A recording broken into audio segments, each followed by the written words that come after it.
Good morning, everybody.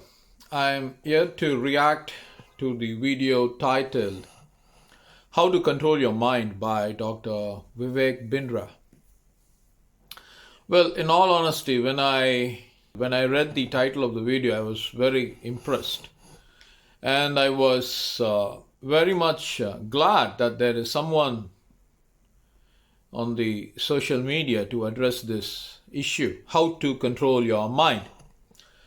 But to my dismay and to my utter disappointment, the video turned out to be a mini Bollywood rhapsody. Well, why do I say that? Well, it is imperative to understand that these days people are so much troubled by their mind, they go into a state of depression, right? Of course, they are before you, they are happy, they are smiling, they are participating in all your jokes, but when they go back to the state of seclusion, they are tormented by this monster called as their own mind. I'm not joking. Many cases of depression are the result of constant torture that the individual faces from his or her own mind. It is imperative to understand that the great writer John Milton once said, "A mind can make a hell out of heaven and a heaven out of hell." So such is the power of the individual's mind. But apparently we have to understand the stage that we are living in is a very, very pathetic stage. Why do I call it pathetic? Because young people are constantly ambushed by the social media. I'll tell you an incident. A young boy, he went and hanged himself because he placed a post on his Facebook, and all his friends were commenting very obnoxiously, where they were very gruesome to that post because it featured him standing at this place in Paris, France, and eating ice cream. So all of them, out of jealousy, they had placed a very bad comment on this boy. One comment was very gruesome. One comment from a girl whom he considered very close was very gruesome. So he felt bad and he went and hanged himself. Now, the point what I'm trying to say is, we are not living the life that we lived 30 years or 40 years or 50 years or even 100 years back. Today we are living in a life which is controlled. Our life is controlled by the happenings more so in the social media, right? So that has a very severe impact on the individual's brain. Okay, making that straight. You have to know some scientific facts. Now, if I were to ask you some information, is the brain important or is the body important? Many people would tell me the brain is important, but apparently the brain is important.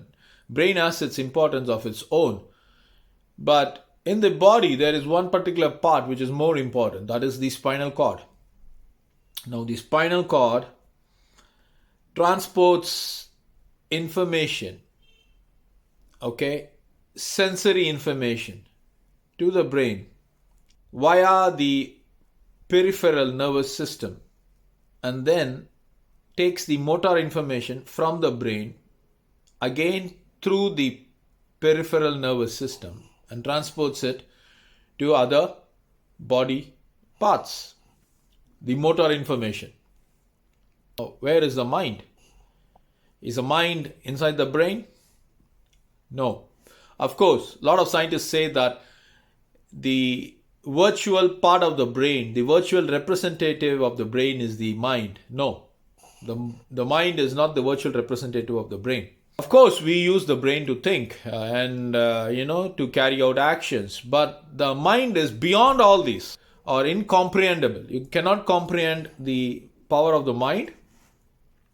You cannot comprehend the versatility of the mind, and more so, you cannot comprehend the origin of the human mind.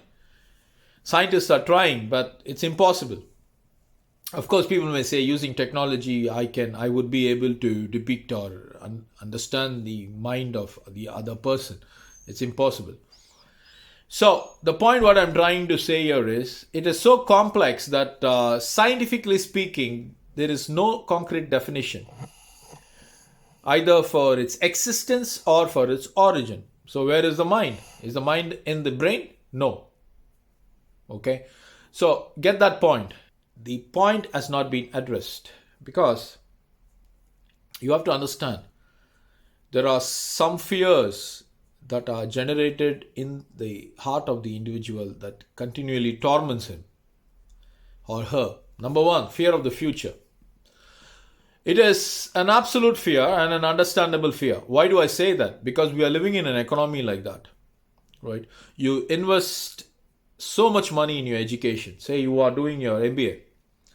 Definitely it will run to several lakhs. Okay? Now, question is, after finishing your MBA, would you get a job? Now, if you get a job, would it be possible for you to live or lead the life of your expectation? Okay, you get a job, you're leading a life of your expectation. Would you be able to be with a girl of your choice? Would you be able to marry her? So, fear of future, so many fears. So, in fear of the future, you got personal fears, professional fears, and you have also fears that are coming out from other dimensions. Okay, now I'm not going to talk about fears emanating from other dimensions. Okay, so the first concept is fear of the future, number one. Now, since I told you that we are leading a life which is largely mustered around the social circle, social media, most people have generated now what is called as validation. They want recognition from their peers, from their subordinates, from their friend circle. So, this constant urge for validation is making them more depressed. You follow me? Say, imagine you buy a good pair of shoes and you're wearing them to your office. The first and foremost thing you want is, you want your friends to validate you and say, wow, your choice is good. Now, this doesn't stop with shoes alone, right? They go on step further, even choosing their mate, their girlfriends, or the car they drive, the pen they write with, schools that the children go, or the way their children speak. Everything is now boiling down to validation. They want, this is a terrible fear. And this fear is taking hold of their minds.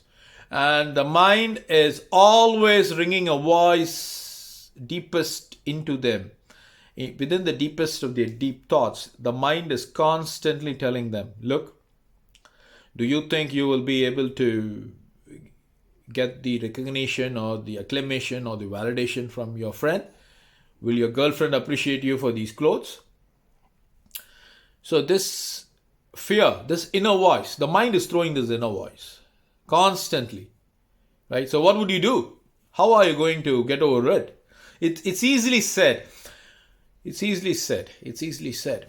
Say, for example, Dr. Vivek was telling, oh, she says, मैं उसके बारे में नहीं सोचूंगा, उसने मेरे दिल को तोड़ा, उसने मेरे स्वप्नों को तोड़ा, उसने ये किया, उसने वो किया, मैं उसके बारे में नहीं सोचूंगा, ये सब बोलते रहते हैं और बाद में ये कहते हैं, ये तो सिर्फ कहती रहती है, मैं उसके बारे में नहीं सोचूंगा.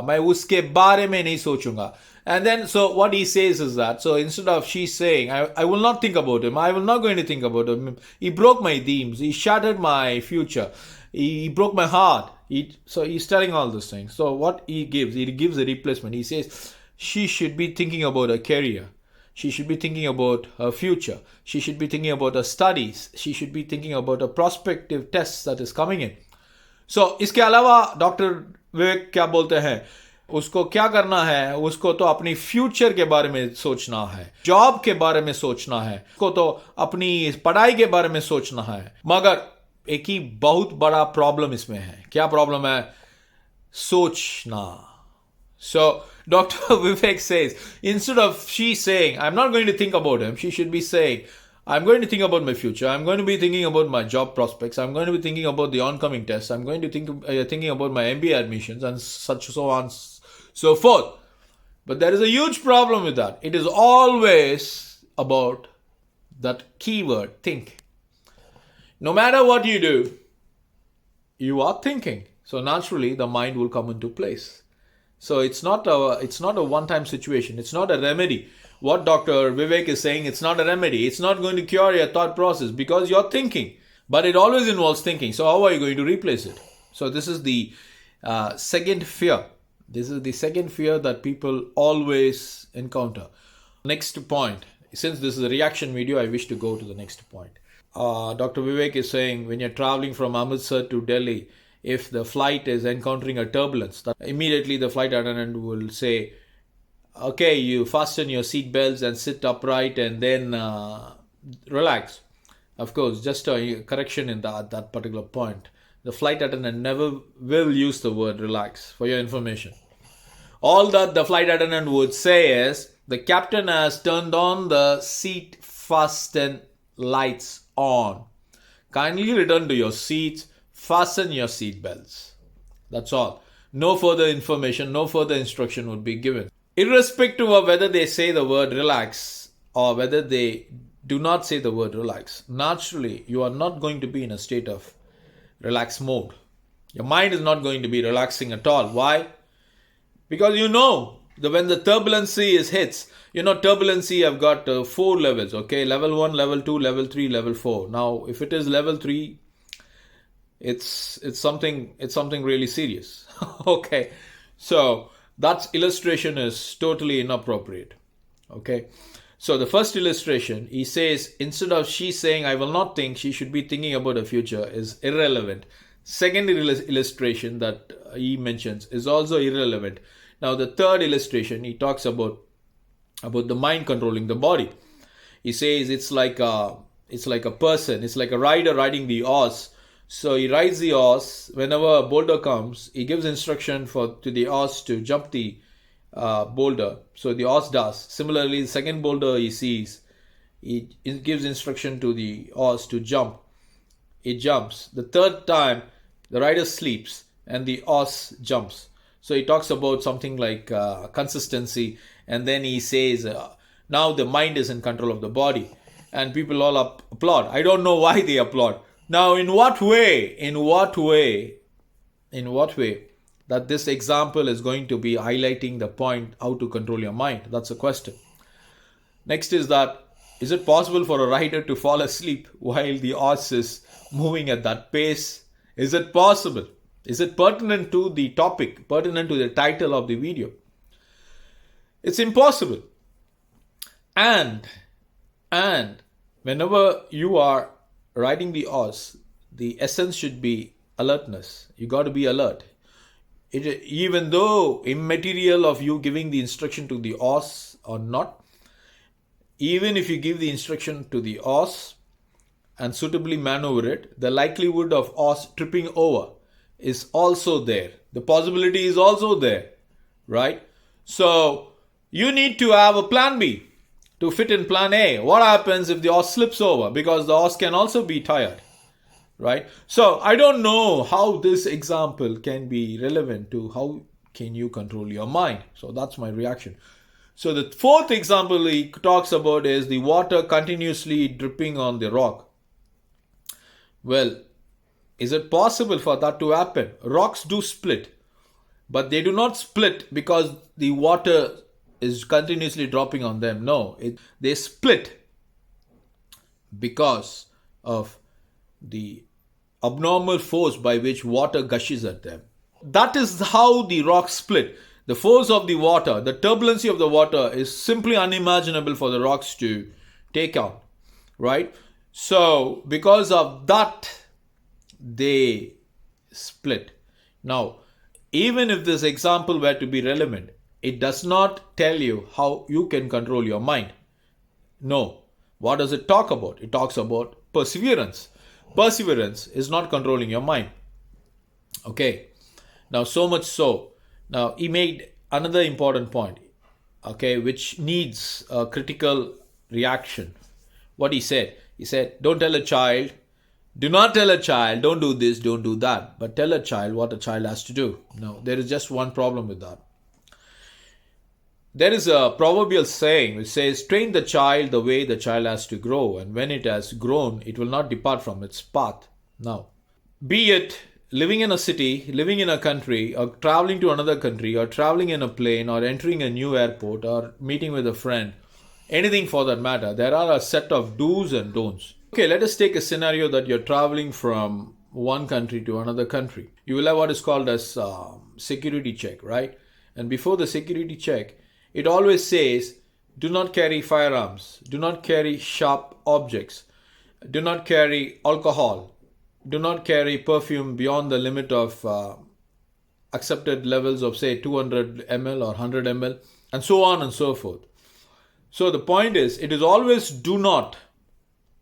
You follow me? This is the way in which the security at the airport they conduct. Not only here, everywhere. Now, the point is, this is how the society runs. So you need to know that. If I were to keep telling the child only things that the child has to do, how exactly the child is going to learn the things that the child shouldn't do? That's a big thing, right? You follow me? Of course, people will always say, look, you need to know only the positive thing. You need to do only the positive thing. Think only positive things. But how are they to know what is negative? What are the things that they should not do? You understand what I'm saying? So, the point is, you should teach the child relevance. I always remember this story. This mother, she had a beautiful boy, 5-year-old boy. And she always believed in positivity. That means telling the child only the things that the child ought to do. So one fine day, she calls Akash, come here, come here, come here. I want you to go to grandmother's house, and whatever grandmother gives you, you need to tie a string around and drag it. So what does the mother give as a form of instruction? Only the things that the child ought to do. In a mother's mind, previous day, the grandmother had called the mother and told her that she is going to be giving the boy a puppy. So the mother had that in her mind, but she wants to reinforce only positivity into the child's mind. So the mother was assuming that the grandmother would appropriately carry out the instruction that she had discussed with her the previous night. And so she told the boy, Akash, whatever granny gives, tie a sling around its neck and drag it along the road. You follow me? Akash, our beautiful boy, goes to grandmother's house, enjoys the entire day because it's summer, it's holiday time, he has a great time. Apparently, what happens? Grandmother, in her busyness, forgets about the puppy and gives our Akash 2 kilograms of solid butter. Okay? And then she says, bye-bye Akash. Now, Akash has this butter, 2 kgs of butter. Don't ask me if it is possible for the child to carry 2 kgs or not. 5-year-olds are very strong now. So, he holds his 2 kg in his butter in his hands and he thinks what mother has told him. Oh, mother told me to tie a sling around its neck and drag it along the road.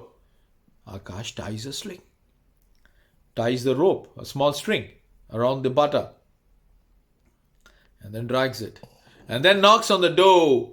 Mother opens the door and says, Akash, what did grandma give you? Mommy, grandma gave me this. So he raises up the string, right?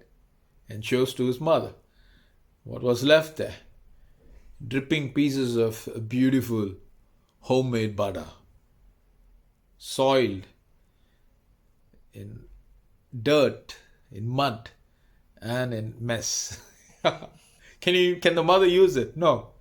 She gets irritated. So the next week, it was time for the boy Akash to go visit his grandma. So mother says, Akash, whatever grandma gives you, please open this box, put it into the box, lock it tight, and bring it. Now, this time, Akash goes to his grandma's place, enjoys the day, enjoys his time, has a great lunch. While on his way out, grandma says, Akash, I forgot to give you this beautiful puppy last week because it did not come. But this week, here you go. Now, Akash takes the puppy, sees the puppy, thinks to his mind, wow, mommy said I should safely put this into this box and fit the lid tightly. So he does what his mommy told him to do. Now when he reaches his door, he gives a knock, mommy opens the door. Akash, what did grandma give you? Mommy, I have obeyed your words. I have listened to your instructions and I only did what you had told me to do. He opens the lid. Dead puppy in the box. So, my point is, बच्चों को ये मत कहना, वो नहीं करना, ये नहीं करना, उसको नहीं करना. अगर आप ये सब नहीं बोलते, तो आकाश की तरह बच्चा बन जाएगा. Are you listening to me?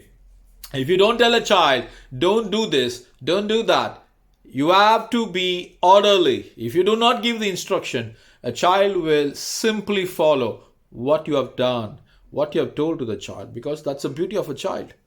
You follow what I'm saying? Okay. Now, to end with, let me give you this bonus tips. How to control your mind. Okay, let me finish up with this. Yes, it is true. Mind is a monster. If you don't control it, the mind will control you. And that is the reason people become alcoholic. Mind will constantly bombard you with train of thoughts that are usually reflected from your past memories, past experiences, past interactions, past love affairs, past relationships, past abuses, past stresses, past heartbreaks, past humiliations, past insults. Anything that you had, whatever you had experienced in your past, the mind has its blueprint. So don't think the mind is just like a, you can just while it off and you can just brush it off like that. No, the mind is supremely powerful. So it has those blueprint on and on and off. It will throw it at you because it wants to hold you by your horns. You get control of it. First and foremost thing. Whenever thoughts comes, the most important negative feelings, negative emotions, negative humiliations, negative insults, whenever these thoughts come to you, okay, you need to immediately use the word stop. S-T-O-P. Stop. Are you with me? You need to use the word stop. Then what you need to do? You need to suitably replace that train of thought with a self-affirmation. If there is a train of thought which always tells you, oh, I'm not going to be delivering that message properly among the students. I'm not going to be successfully giving the content properly. I'm not going to be impressing them. Look, these are all the train of thoughts that are flooding in your mind. What you should do? You should immediately use the word stop and replace them. I am going to deliver a good speech today to the students. I am going to give my content delivered impressively to the students. I am going to receive a lot of appreciations for my work. Three things.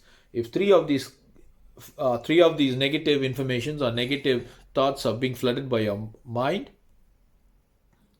replace this three with these three. Constantly. Of course, it's not easy. You need to have some practice. You need to have some practice. So, perfect practice makes you perfect. So, it's not practice makes you perfect. Perfect practice makes you perfect. So, it's a slow process. You need to have patience with yourself. And this is the first important point, the first important tool that you should do. The very essence of replacing one with another. Prior to that, you need to use the word stop. Stop is a very powerful word. Have that in mind. Next, you have to constantly be engaged with actions. They say empty mind is a devil's workshop. Remember that.